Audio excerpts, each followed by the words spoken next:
পুলিশের ঘুষ শুরু হয় 500 টাকা থেকে, এদের তো বোধহয় 50,000 টাকা থেকে শুরু হয়। একেবারে ঘুষখোর এরকম দালাল চক্র। দেখুন, যখনই কোনো কেসে একটা প্রভাবশালী ব্যক্তির নাম আসে, তখন সেই দালালরা সিবিআই অফিসার এবং সেই এমএলএ এমপি নেতা মন্ত্রীর সঙ্গে একটা যোগাযোগ সূত্র কায়েম করে এবং সেখান থেকে একটা লেনদেন হয়, তাতে এনাদের কমিশন থাকে এই দালালদের। একদম সিজিও কমপ্লেক্সে এরমই চলছে। যখনই কোনো কেসের মধ্যে একজন প্রভাবশালী ব্যক্তির নাম আসে, অফিসাররা তো আনন্দে আত্মহারা, কেন তখনই সেই ডাক যায় সেই দালালদের কাছে। সেই দালালরা সেই অফিসার এবং এই আসামিদের মধ্যে একটা যোগ সাজেশ তৈরি করে পয়সার বিনিময়, যা হবে সেখানে তার কমিশন থাকে। একদম এই জিনিসই চলছে। নমস্কার, আমি দিবাকর, আপনারা দেখছেন জাগরণ বাংলা। এই মুহূর্তে আমি রয়েছি কাকুরগাছিতে অভিজিৎ সরকারের বাড়িতে। ভোট পরবর্তী হিংসাতে যেই অভিজিৎ সরকারকে হত্যা করা হয়েছিল, তার বাড়ির সামনে তৃণমূলের দুষ্কৃতীরা হত্যা করেছিল। আমার সঙ্গে রয়েছে অভিজিতের দাদা বিশ্বজিৎ দা, নমস্কার।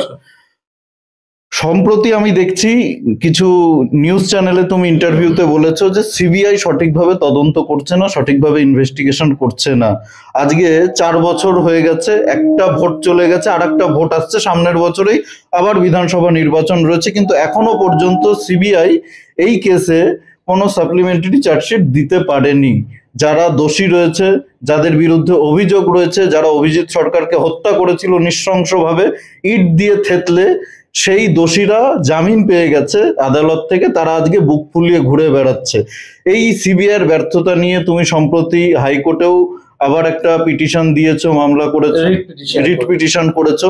তো এই সিবিআই তদন্ত সঠিকভাবে হচ্ছে না কেন? তোমরা তো পুলিশের উপরে আস্থা রাখনি, আদালত থেকে সিবিআই তদন্ত চেয়েছিলে, সিবিআই ইনভেস্টিগেশন চেয়েছিলে, এত বছর ধরে সিবিআই কি করলো?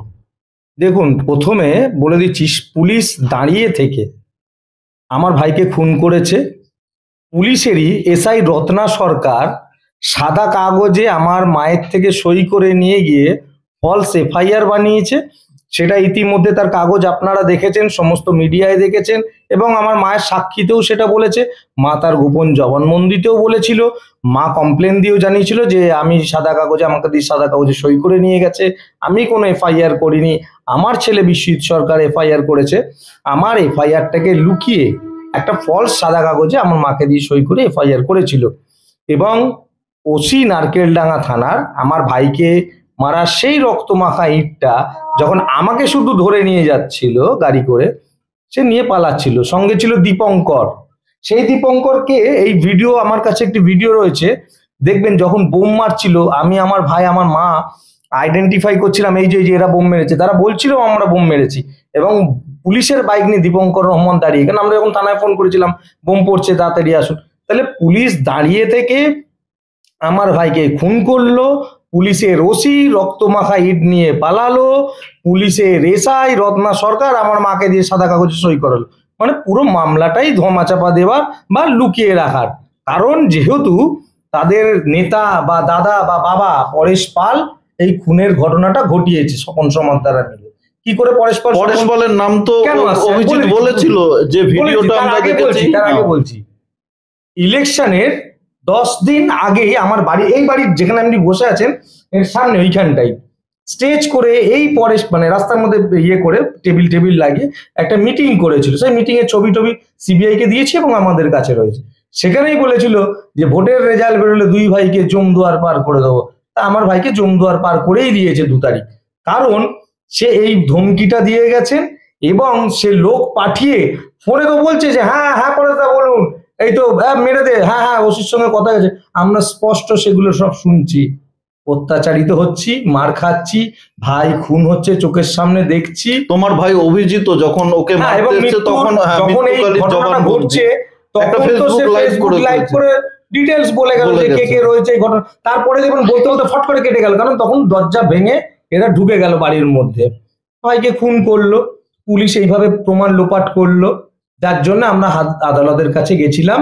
আমরা বিশ্বাস করেছিলাম সিবিআই কে, সিবিআই চেয়েছিলাম, এবং মহামান্য কলকাতা হাইকোর্টের 5 বিচারপতি তারাও বিশ্বাস করেছিল যে এত বড় অত্যাচার, রাজ্যে এত বড় নৈরাজ্য, যেখানে শাসকের আইন চলছে, আইনের শাসন ধ্বংস হয়ে গেছে, সেখানে একমাত্র সিবিআই পারবে সেই তদন্ত করে আসামিদের যথাযোগ্য শাস্তির ব্যবস্থা করতে। কিন্তু দেখা যাচ্ছে চোর তাড়াতে আমরা ডাকাত ডেকে এনেছি। সিবিআই কে এখানে তুমি নিশ্চয়ই। ডাকাত বলছো? নিশ্চয়ই নিশ্চয়ই, কেন পুলিশ হচ্ছে ছিচকে চোর আর এরা তো বড় ডাকাত। পুলিশের ঘুষ শুরু হয় 500 টাকা থেকে, এদের তো বোধহয় 50,000 টাকা থেকে শুরু হয়। একেবারে ঘুষখোর। ঘুষ না খেলে আমার কাছে যা ডকুমেন্ট আপনাকে দেখাচ্ছি, হয়তো আমি প্রকাশ্যে বলতে পারছি না, কারণ আমি যদি এই কথাগুলো বলে দিই আসামিরা একদমই নির্দোষ হয়ে যাবে। তার সাথে সেই ফাঁকগুলো আমি দেখাতে চাই না আমার কেসের বিচারের স্বার্থে। পুরোটাই ভোগাস, পয়সা খেয়ে, ঘুষ খেয়ে। কারণ আপনি এটা বলুন না, আমার মায়ের 164 হলো, তারপরে সেপ্টেম্বর মাসে সিবিআই চার্জশিট দিল 20 জনের বিরুদ্ধে, এবং সেখানে সেই আমার লেটার অফ কমপ্লেন্ট যেটা ডিসি, পুলিশ কমিশনার এবং ওসি কে দিয়েছিলাম এবং পরবর্তীকালে সিবিআই কে দিয়েছিলাম, সেই আমার লেটার অফ কমপ্লেন এবং আমি যখন মার খেয়েছিলাম সেই এমসিটা এই আগে যে চার্জশিটটা দিল তাতে ডকুমেন্টস হিসেবে জমা দিয়েছে। তাহলে সিবিআই প্রথমে যখন ইনকোয়ারি করেছিল, তাহলে আমার ঘটনাটা সত্যি বলে চার্জশিটে তাহলে আমার লেটার অফ কমপ্লেনটা ওর মধ্যে দিল। সেই আমার লেটার অফ কমপ্লেনে পরেশপাল স্বপন সমাদ্দারের নাম রয়েছে। তারপরে আমি এই চার্জশিট দেওয়ার পরে আমি 164 দিলাম 3/2/2022-এ। তা সেই 164 দেওয়ার পরে আমি যে ওখানে নামগুলো বললাম বা এখানেও বেশ কিছু নাম আমি বলেছি বা ঘটনা বলেছি, সেই ঘটনার চার্জশিটটা কোথায়? কিন্তু সিবিআই কোর্টে এসে বলেছিল আমরা খুব দ্রুত সাপ্লিমেন্টারি চার্জশিট দেবো, সেটা হচ্ছে 2022 সাল। আজকে 2025 সাল, এখনো তারা সাপ্লিমেন্টারি চার্জশিট দিল না। কারণ দিতে গেলে এই পরেশপাল স্বপন সমাদ্দারের নামটা তো দিতে হবে। যদি না দেয়, আপনি বলুন তো, যদি না দেয়, আমার ভাই ভুলে গেছিল, আমার লেটার অফ কমপ্লেনের নাম রয়েছে, আমার গোপন জবানবন্দিতে কিছু নাম রয়েছে, সেসব ভুলে যান। আমার সেই লেটার অফ কমপ্লেনটা যেটা ডকুমেন্ট হিসেবে কোর্টে সাবমিট করেছে চার্জশিটের সঙ্গে, তাহলে এফআইআর করুন একটা আমার নামে এবং আপনাদেরও অফিসারের নামেও কেস করুন। কেন আমার এই মিথ্যে ঘটনাকে তাহলে তিনিও কোর্টের কাছে মানে চার্জশিটের মধ্যে ডকুমেন্ট হিসেবে জমা দিয়েছে, তাহলে আমার ওই বক্তব্যটা ঠিক, আমি যা কমপ্লেন জমা দিয়েছি, ঘটনা জমা দিয়েছি, সব ঠিক। তাই তিনি যখন তদন্ত করেছে তাহলে সেই ঠিক জিনিসটা জমা দিয়েছে, তাহলে এখনো কেন সাপ্লিমেন্টারি চার্জশিট দিয়ে তার নামটা আড়াল করে যাচ্ছেন? পরেশ পাল এই বিধানসভার যিনি বিধায়ক, ওনাকে জিজ্ঞাসাবাদ করার জন্য সিবিআই ডেকেছিল, তারপরে আমরা দেখলাম আর কোনো অগ্রগতি হলো না সিবিআই। এমনটাও শুনেছিলাম যে সিবিআই মুখোমুখি বসিয়ে তোমাদের নাকি কথাবার্তা বলবে। এখানটা ভুল করছেন, যেহেতু প্রভাবশালী ব্যক্তি, তো এখানে আমার যা ধারণা হয়েছে সিজিও কমপ্লেক্সে গিয়ে বা সিবিআই অফিসারদের সঙ্গে কথা বলে আমি বুঝতে পেরেছি এই সিজিও কমপ্লেক্সে না একটা দালাল চক্র আছে। কিরকম দালাল চক্র? দেখুন, যখনই কোনো কেসে একটা প্রভাবশালী ব্যক্তির নাম আসে, তখন সেই দালালরা সিবিআই অফিসার এবং সেই এমএলএ, এমপি, নেতা, মন্ত্রীর সঙ্গে একটা যোগাযোগ সূত্র কায়েম করে এবং সেখান থেকে একটা লেনদেন হয়, তাতে এনাদের কমিশন থাকে এই দালালদের। একদম সিজিও কমপ্লেক্সে এরমই চলছে, এরম চলে চলে প্রত্যেকটা কেস ধ্বংস করেছে। একদম মারাত্মক। আমি নিজে যা গেছি, ওখানে যা দেখেছি এবং যা বুঝেছি, একদম দালাল চক্র থাকছে। যখনই কোনো কেসের মধ্যে একজন প্রভাবশালী ব্যক্তির নাম আসে, অফিসাররা তো আনন্দে আত্মহারা, কেন তখনই সেই ডাক যায় সেই দালালদের কাছে। সেই দালালরা সেই অফিসার এবং এই আসামিদের মধ্যে একটা যোগ সাজেশ তৈরি করে পয়সার বিনিময়, যা হবে সেখানে তার কমিশন থাকে। একদম এই জিনিসই চলছে এই রাজ্যে। যখনই কোনো ঘটনা ঘটে, এই ধরনের ঘটনা, খুনের ঘটনা বা ধর্ষণের ঘটনা বা দুর্নীতির ঘটনা, আমরা দেখেছি যে সিবিআই তদন্তের দাবি ওঠে, যে পুলিশের উপরে আস্থা নেই, রাজ্য করবে না। আপনি নিশ্চিন্ত থাকুন, এইসব ঘটনা ঘটার পরে বোধহয় আর কেউ বোধহয় সিবিআই চাইবে না, কারণ এদের মুখোশটা খুলে গেছে। বাংলার মানুষ বোধহয় আর চাইবে না, কেন ওই রাম ভরসে ছেড়ে দেবে যে আমার ঘরের লোক খুন হয়েছে, ব্যাস হয়ে গেছে, আমি এতেই বিচার, আর পশ্চিমবঙ্গে তো মমতার রাজ্যের বিচার পাবো না, আর সিবিআই কে ডেকেও বিচার পাবো না, পুলিশও বিচার দেবে না। সুতরাং যা হয়েছে সেই ভবিতব্যি মেনে মানুষ চুপ করে যাবে, আর কিছু করবে না। শস্যের মধ্যেই ভূত রয়েছে, এটা এই রাজ্যের সাধারণ মানুষও এই প্রশ্নটা তুলেছে যে শস্যের মধ্যেই ভূত রয়েছে। যত তদন্ত আমরা দেখেছি সারদা নারদা থেকে শুরু করে, সেগুলো তো 1-2 বছরের ঘটনা না, দীর্ঘ 10 বছর 12 বছর ধরে তদন্ত চলছে। রোজ ভ্যালি তদন্ত, সিবিআই, ইডি তদন্ত করেছে, কিন্তু আজ পর্যন্ত আমরা দেখলাম না।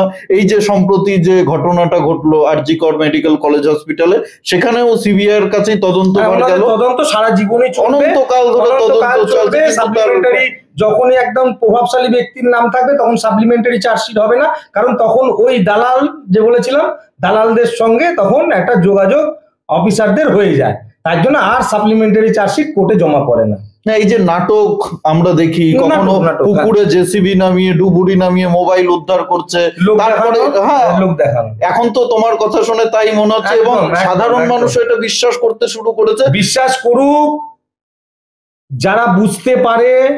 দেখুন, এরকম দালাল চক্র, এরকম লেনদেন তো আর হাতে ক্যামেরায় ছবি হয় না, বা আমরা সেইভাবে পোক্তও না যে একটা গোপন ক্যামেরা নিয়ে গিয়ে ছবি, সেই ক্ষমতাও আমাদের নেই। তদন্ত করুন, খোঁজ নিন, এরকম একটা বিশাল বড় চক্র এই সিজিও কমপ্লেক্স বা এই অফিসারদের আশেপাশে ঘুরে, যারা এই আসামিদের সঙ্গে অফিসারদের একটা যোগ সাজেশ করে, তার মধ্যে প্রভাবশালী ব্যক্তি। সিবিআই এর উপরে তো কোনো ইনভেস্টিগেশন এজেন্সি আমাদের দেশে নেই না, ওইটা এখন আমাদের মরণ ছাড়া কোনো গতি নেই। সুপ্রিম কোর্টের পরে তো আমরা কোথাও যেতে পারবো না, সিবিআই এর পরে কোনো কেন্দ্রীয় তদন্তকারী সংস্থা নেই। ভরসা একমাত্র কলকাতা হাইকোর্ট, তিনি যদি তারা দিয়েও যাচ্ছে, কলকাতা হাইকোর্টের উপর ভরসা রেখেছি, কারণ প্রতিটা কেসে কলকাতা মহামান্য হাইকোর্ট আমাদের বক্তব্য। কিন্তু আলটিমেটলি তো তদন্ত সিবিআই করবে, আলটিমেটলি সেই তদন্ত তো সিবিআই করবে, কেন্দ্রীয় তদন্তকারী সংস্থাই করবে। এখন আমার কথা হচ্ছে, আমার প্রশ্ন হচ্ছে তোমার কাছে, যে এই যে আমাদের রাজ্যে যেসব সিবিআই অফিসাররা বিভিন্ন তদন্তের সঙ্গে জড়িত, দায়িত্বে রয়েছে তদন্তের, তাদের বিরুদ্ধে কি তদন্ত করা উচিত? তাদের বিরুদ্ধেও কি একটা তদন্ত হওয়া উচিত যারা দায়িত্বে রয়েছে? তাহলে কি তোমার মনে হয় যে আপনি মনে করুন তো, আপনার নামে যদি কমপ্লেন করলাম, তদন্ত হচ্ছে তো, তাহলে এদের নামে আমি যেগুলো বলছি কেন তদন্ত হবে না? কি করে এরকম ফাঁক? আপনি একটা ভেবে দেখুন তো, সিজিও কমপ্লেক্সে আসামির উকিল গেল, রিসিভ করলো যে আগামী 13 তারিখ কোর্টে হিয়ারিং হবে বেল পিটিশনের, সিবিআই রিসিভ করলো 10 তারিখ, কিন্তু 13.5 তারিখ গেল না। সিবিআই রিসিভ করছে 17 তারিখ, 21 তারিখে কোর্টে সিবিআই যাচ্ছে না। তারা রিসিভ করছে, তার রিসিভের সার্টিফাইড কপি আমার কাছে রয়েছে, কোর্ট থেকে তোলা সার্টিফাইড কপি। মিথ্যে কথা বলতে পারবেন না। একদিন ভুল হতে পারে, যে কোনোভাবে কোনো কারণে ভুলে গেছে, দুদিন হতে পারে, দিনের পর দিন এরম সিবিআই নট প্রেজেন্ট, তার জন্য বেল হয়ে গেল। এ তো দাদা সেটিং, অবশ্যই অর্থের বিনিময়, পয়সা। অবশ্যই তো এখানে কাজ করছে ওই দালালগুলো, অফিসারের সঙ্গে দালালের একটা, আসামিদের সঙ্গে একটা চক্র, যেটা সেটিং হয়ে যাচ্ছে পয়সা। এই কারণে এই যে প্রভাবশালী নেতারা জামিন পেয়ে যাচ্ছে, নিশ্চয়ই এক বলেই তো দিলাম, এখানেই তো রয়েছে। যেমনি আপনি হাসপাতাল সব জায়গায় দেখছেন, এখানেও সেম জিনিস। তদন্ত করুন, ঠিক বেরিয়ে আসবে। সাধারণ মানুষ আমরা যদি 10 দিন ঘুরে আমাদের চোখে ব্যাপারটা ধরা পড়তে পারে বা আমরা বুঝতে পারি, তো যারা দুধে গোয়েন্দা আছে তারা ঠিকই ধরে নিতে পারবে যে কি চক্র এখানে চলে।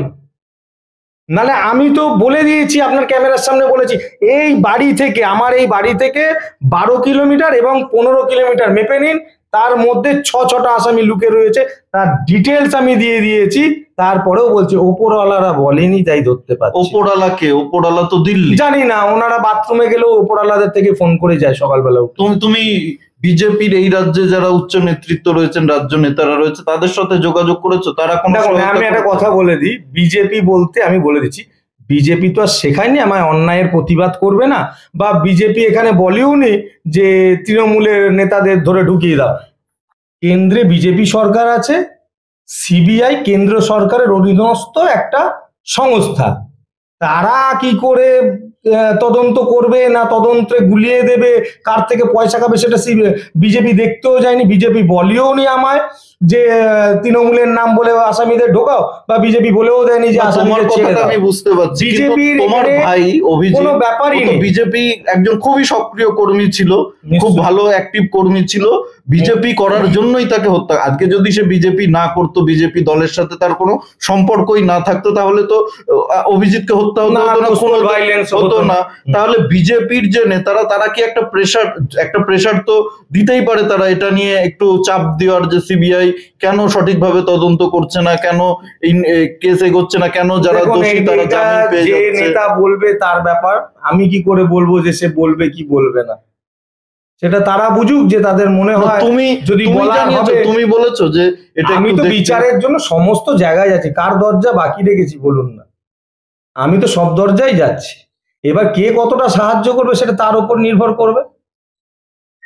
21-এর বিধানসভা নির্বাচনের ফল প্রকাশের পরে তো এই রাজ্যে অনেক বিজেপি কর্মী খুন হয়েছে, ঘর ছাড়া হয়েছে, আজও অনেকেই রয়েছে যারা ঘরেও ফিরতে পারেনি, ভিন রাজ্যে গিয়ে কাজ করছে, নিজেদের জীবন কাটাচ্ছে, তারা বাড়িতে ফিরতে পারেনি, ফিরলে হয়তো তাদেরকেও হত্যা করা হবে। এই যে একটা আতঙ্ক তৈরি হয়ে গেছে বিজেপি কর্মী সমর্থক, তোমার ভাইকে তো তোমার থেকে ভালো কেউ চিনতে পারে না, তুমি খুব কাছ থেকে দেখেছো, ছোট থেকে তোমার ভাই কতটা সাহসী ছিল, কতটা সৎ ছিল, সততা নিয়ে বুক ফুলিয়ে এই এলাকায় বিজেপি করতো এবং বিজেপির জন্য নিজের সর্বোচ্চ বলিদান দিয়েছে। তোমরা তোমার ভাইকে হারিয়েছো, আজও সংঘর্ষ করছো, আজও লড়াই করছো। তোমাদের তো কিছু প্রত্যাশা থাকে যে আমরা ন্যায় বিচার পাবো, আমাদেরকে যেই দলটার জন্য লড়াই করলো সেই দলের নেতারা আমাদের পাশে এসে দাঁড়াবে, সব দিক থেকে আমাদেরকে সহযোগিতা করবে।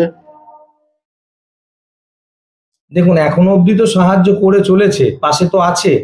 কালকেও আমাকে দেখেছিলেন, আমি শুভেন্দুদার মিটিংয়েও গেছিলাম। আচ্ছা, তো দল সেভাবে সাহায্য করছে, কিন্তু সিবিআই এটা তো দলের হাতে নেই, বা দল ফোন করে বলে দিলে যে পরেশ পালকে তুলে নিয়ে আসো, সেটা তো বিজেপি পার্টি অফিসের হাতে নেই বা বিজেপি নেতাদের হাতেও নেই। সিবিআই এর মতো চলবে। আমি আমার নেতার কাছে গিয়ে বলতেই পারি, দাদা বলুন, উকিল বাবুকে বলে দিন, দাদা এখানে একটুখানি বলে দিন, বলতেই পারি। কিন্তু সিবিআই সে তার নিজের তদন্ত কিভাবে করবে, সিবিআই কে তো আর বিজেপি নেতারা কিছু বলতে পারে না। না, সে তো কোনো রাজনৈতিক দল একটা কেন্দ্রীয় তদন্তকারী সংস্থাকে, যেভাবে আমাদের রাজ্যের সরকার পুলিশকে নিয়ন্ত্রণ করে সেভাবে দিল্লি সিবিআই বা ইডি কে নিয়ন্ত্রণ করে না। কিন্তু কেন্দ্রের অধীনেই তো, কেন্দ্র সরকারের অধীনে এই সংস্থাগুলো রয়েছে। কেন্দ্র সরকারের অধীনস্থ সব বুঝলাম, কিন্তু এই অফিসার গুলো যদি নিজেদেরকে এই দালাল চক্রের মধ্যে ঢুকিয়ে রাখে, তাহলে আর কেন্দ্র সরকার কি করে জানবে? এই যে দালাল চক্রটা বললাম, হয়তো অনেকেই জানে না, বা জানে, হতেই পারে জানে, বা জানে না দিল্লি এখনো যে এরকমও একটা চক্র এখানে ঘুরে বেড়ায়। জানার পর তারা তদন্ত করে দেখুক, নিশ্চয়ই জানা তো উচিত। এত বছর হয়ে গেল তদন্ত চলছে, এটা তো তদন্ত। আমি তোমার ভাইয়ের কথা বলছি না, আমি দুর্নীতির তদন্ত বলছি। এই সারদাতে সিবিআই তদন্ত হচ্ছে না এইভাবে, যে এরকম কোর্টে যাচ্ছে না, অর্ডার দেখাচ্ছে, আমরা দেখাচ্ছি, বাকি কেউ কি দেখিয়েছে আজ অব্দি? দেখায়নি তো। বা আমি বললাম আপনাকে যে এই দেখুন এখানে এইভাবে দালাল চক্র চলে, এই চলে, এই কথা তো কেউ বলেনি। বলছি, এবার নিশ্চয়ই জানবে, শুনবে, চিন্তা করবে, বা এই জায়গাটা ঠিক করার চেষ্টা করা দরকার। তুমি কি চাও পরিস্থিতি খুব খারাপ? তুমি কি চাও যে একটা স্বচ্ছ তদন্ত হোক, যে সিবিআই এর যারা এই রাজ্যে তদন্তকারী অফিসার রয়েছে, যারা এই তদন্তগুলোর সঙ্গে জড়িত, তাদেরও একটা ইনভেস্টিগেশন হোক তাদের উপরে? নিশ্চয়ই হোক, কারণ আমি বলছি, তুমি তো মারাত্মক অভিযোগ করলে একটু আগে যে লেনদেন হয়েছে প্রভাবশালী নেতাদের সঙ্গে। শুধু লেনদেন আমি বলছি না, যেমনি হসপিটালে একটা দালাল চক্র চলে, সিজিও কমপ্লেক্সেও এরকম একটা দালাল চক্র আছে। যখনই কোনো কেস হয়, সেই কেসের রায়ও এবং আসামির মধ্যে একটা যোগাযোগ, অর্থের বিনিময়, মানে ঘুষের বিনিময়, একটা যোগাযোগের সেটিং তত্ত্ব চলে, এবং সেখান থেকে সেই দালালটা একটা কমিশন পায়। যত টাকার লেনদেন হবে তার একটা কমিশনও আছে। তদন্ত করুন, পাবেন। নাহলে কি করে হয় আপনি বলুন তো? সিজিও কমপ্লেক্সে রিসিভ হচ্ছে, তাহলে যে রিসিভ করছে সে আয়োকে বলছে না, না আয়ো সেই কাগজ নিয়ে পিপিকে বলছে না যে আগামী 5 তারিখ ডেট আছে, আপনাকে গিয়ে বেলটা আটকাতে হবে? তাহলে নিশ্চয়ই ঘুষকাণ্ডের মধ্যে যিনি রিসিভ করছে সে জড়িত, কেন আয়োগে কাগজটা দিচ্ছে না ডেট পার হয়ে যাওয়ার পর? অথবা আয়ো নিয়ে পিপিকে বলছে না, বা তিনজনই একসঙ্গে জড়িত। কি বলবেন? আমার কাছে ডকুমেন্ট আছে, আপনি মিথ্যা কথা বলতে পারবেন না, আমার কাছে সার্টিফাইড। তোমার কথা আমি মেনে নিচ্ছি, কিন্তু আমার একটা সামান্য প্রশ্ন, এবং সাধারণ মানুষের মনেও এই প্রশ্নটা আসবে, যে তদন্তগুলো হচ্ছে সেটা অভিজিতের হত্যার ঘটনা বলো বা বাকি, না এই জিনিসগুলো আপনি দেখতে পাবেন কলকাতা হাইকোর্টে যে বেলগুলো হয়েছে তার এগেনস্টে আমরা সিআরআর মামলা ফাইল করেছি, তাতে ডকুমেন্ট দেওয়া রয়েছে, সুপ্রিম কোর্টেও দেওয়া রয়েছে। এবং সুপ্রিম কোর্ট, আপনি চিন্তা করুন, দুজন আসামির বেল হয়ে গেল, যার বেলের এগেনস্টে আমরা সুপ্রিম কোর্টে গেছি এই 7 তারিখ, 7/1/2025। আপনাকে বোধহয় একটু আগে দেখাচ্ছি। আমি দেখেছি, আমি দর্শকদের দেখাবো, আমার কাছে সেই কপি রয়েছে, কপি আমি দর্শকদেরকে দেখাবো অবশ্যই। এই সিবিআই এর 5 জন অ্যাডভোকেট সুপ্রিম কোর্টে প্রেজেন্ট হলো না, তার মানে যাতে আসামিদের বেলটা নিশ্চিন্তে কমপ্লিট। এই চক্রের সঙ্গে সবাই জড়িত রয়েছে, বিরাট বড় চক্র। কারণ এই অফিসার তাহলে সুপ্রিম কোর্টের পিপিদের বলেনি যে আগামী এত তারিখে আমাদের তো স্যার মামলা রয়েছে, আপনারা দাঁড়ান, অপোজ করুন, বলেনি। মানুষ সেইভাবে তাদেরকে যোগাযোগ করেনি। সাধারণ মানুষ তাহলে কার উপরে ভরসা করবে? আর জায়গা নেই, পশ্চিমবঙ্গে তো আর জায়গা নেই। আর এই ঘটনাগুলোর জন্যই কোথাও না কোথাও আমরা দেখছি একটা পক্ষ সেটিং তত্ত্ব, যে দিল্লির সঙ্গে মমতা বন্দ্যোপাধ্যায়ের সেটিং রয়েছে, সেই জন্যই কোনো তদন্ত এগোচ্ছে না। বড় যারা মাথা রয়েছে, যারা প্রভাবশালী রয়েছে, তারা জামিন পেয়ে যাচ্ছে বা তাদেরকে গ্রেপ্তার করছে না। কালীঘাটের কাকু পর্যন্ত পৌঁছেছে, কিন্তু তার উপরে যে রয়েছে তাকে ধরতে পারছে না। এই কথাগুলো আচ্ছা, আপনি বারবার একটা চিন্তা উঠছে। করেন, দেখুন তো, 50,000 টাকা করে সিবিআই ঘোষণা করেছে যাদের নাম। সেই 6 জনের ডিটেলস আমি দিচ্ছি। আমি এখানে বসে বলছি, আমার বাড়ি এখান থেকে গুগল ম্যাপে যান, 12 কিলোমিটার এবং 15 কিলোমিটার, এই দুটো 12 এবং 15, 2 কিলোমিটারের মধ্যে 6টা আসামি বসে রয়েছে। চুনোপুটি, কিন্তু পরেশ পাল বলছি না, পরেশ পালের চুনোপুটি। ডান হাত বাদ যারাই হ্যাঁ, ডান হাত বাঁ হাত ইশারাতে কাজ করেছে। মানে 2 তারিখে আমি বলেছিলাম খুন করেছে একজন, খুন করিয়েছে একজন। খুন করিয়েছে পরেশ পাল, স্বপন সমত, আর খুন করেছে এরা, যারা পালিয়ে গেছে এবং কিছু লোক জেলে আছে এবং বেলে আছে। তাহলে এই চুনোপুটিদের ধরছে না কেন? কারণ ওই প্রভাবশালী ব্যক্তি, আসামি, এদের সঙ্গে একটা চুক্তি হয়ে যায়, আর মাঝখানে রয়েছে ওই দালাল চক্র। এরা একটা সেটিং করেন মাঝখানে, যেমনি হসপিটালে দেখেছেন বেডের ডাক্তার, বেড, হসপিটাল সুপার, একটা চক্র ঘোরে, ঠিক এখানে তাই। আপনারা শুনলেন অভিজিৎ সরকারের দাদা বিশ্বজিৎ সরকারের কথা, মন্তব্য। তিনি মারাত্মক অভিযোগ এনেছেন সিবিআই এর ওপরে। সিবিআই সঠিকভাবে তদন্ত করছেন না, এবং সিবিআই এর ভেতরেও অনেকে রয়েছেন যারা এই গোটা ঘটনাটাকে চাপা দেওয়ার চেষ্টা করছেন। মারাত্মক অভিযোগ উনি করলেন যে টাকা পয়সারও লেনদেন নাকি হয়েছে প্রভাবশালী নেতাদের সঙ্গে। সেই কারণেই তার ভাই এখনো পর্যন্ত বিচার পায়নি।